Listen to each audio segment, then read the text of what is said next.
mid ka mid ah asxaabta ku taxan kanaalkeena ayaa wuxuuna soo weydiiyey su-aasha ah xanuunada ku dhaca indhaha khaasatan Soomaalida. Muuqaalkan waxaan rabaa inaan idin la wadaago 4 xanuun oo Soomaalida aad ugu badan laakiin aynan ka warhayn ama ay dhayalsadaan oo weliba xilli dambe ay ka war helaan. Xanuunadaas ayaan rabaa inaan muuqaalkan idin kula wadaago iyo habka u egta daawasho.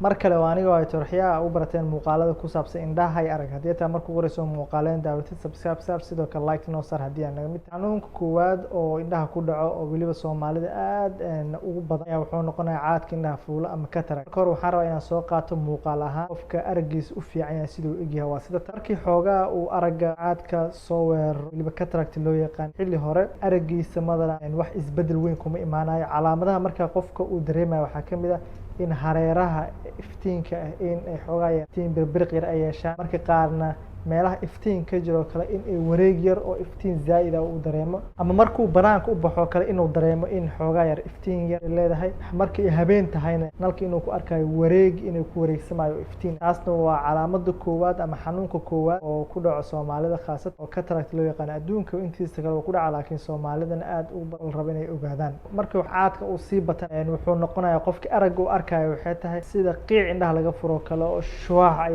aragiisa dhan noqonaya oo cawaaf intaasna waa markii caadka uu xilli dambe uu gaaro. xanuunka labaad oo adduunka ku wada dhaco laakiin khaasatan Soomaalida aad ugu badan waxay tahay macular degeneration. xanuunkan waa xanuun indhaha la kala dhaxlo oo Soomaalida laftirkeeda aad ugu badan tahay. calaamada marka qofka uu aragga u arkayo ayaa ah in aragga dhexe uu marka shuuca ka galo aragga hareeraha inuu u wanaagsan yahay oo geesaha markuu fiirayo kale aragga u wanaagsan yahay laakiin araggiisa dhaxo kale in ay ka qarsoomayso. dadkan aad waxa ugu adag dadka wajiyadooda kale la aqoonsadaan sidoo kale buugo kale ma akhrin karo kastoo oo laga yaabo inuu caadi iska soco karo laakiin wajiyada qofka sidoo kale buugaag markuu akhrinayo kale aad ayuu culays ugu qabaa. xaaladda caadka ama cataract loo yaqaan macluumaad badan oo ku saabsan muuqaalada hore aan soo dhigay xaaladda markaan macular degeneration la yiraahdo oo hadda waxyaabaha aad loogu baahan yahay qofka in uu sameeyo waxay tahay in uu qudaarto kala jimicsiga oo kale inuu aad u badiyo baaritaan indhaha sanadlaha mar walba aad ugu dadaalo.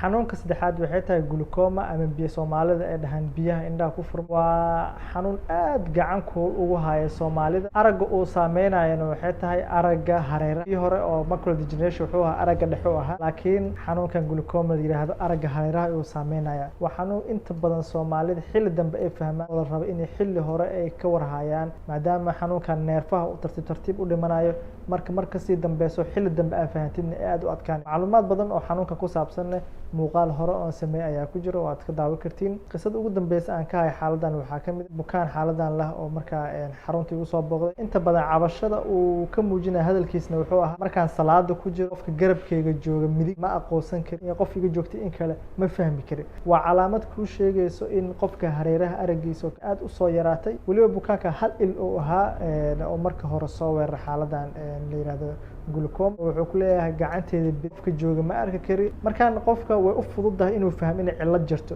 laakiin qofka markii uu labada indhaba hal mar ay soo weerarto kale aad ay u adagtahay inuu fahmo sababtoo ah khibrad ahaan uma haysto ama ma fahmayo. wuxuu u maleeyaa aragga oo hortiisa bas in ay muhiim tahay. marka qofka xaaladan qaban waxaa looga baahan inuu fahmo inay jirto arag hareeraha adigoo hore fiina inay geesaha aad arki kartid in ay jirto waa muhiim. xaaladda ugu dambeysana xaaladda shanaad oo la yiraahdo diabetic retinopathy. muuqaal hore aan ka sameeyay jirta hore macluumaad badan aad ka heli kartid. dadka badana xaaladan ay ku dhacdo waxaa kamid ah dadka sokorta qaba aragoodana waa dhibca madow oo aragooda hore soo istaagayo. ana mar walba waxaa loogu baahan yahay sokorta qaba in sanad walba 2 jeer ay isbaaraan oo xagga indhahooda ay baaraan waliba baaritaan indha ay sameeyaan. 4taas xaaladood ama 4taas xanuun waxay ahaayeen xanuun aad badan Soomaalida ugu badan tahay laakiin ay ummadda Soomaaliyeed ay ka warhayn. su'aalooyin kale u baahantiin haddii ay jiraan qaybta comment ugu wadaag. intaas ayuu muuqaalkeena ku egyahay. ana ka hilmaamay like saarto waxaan idin rajaa caafimaad.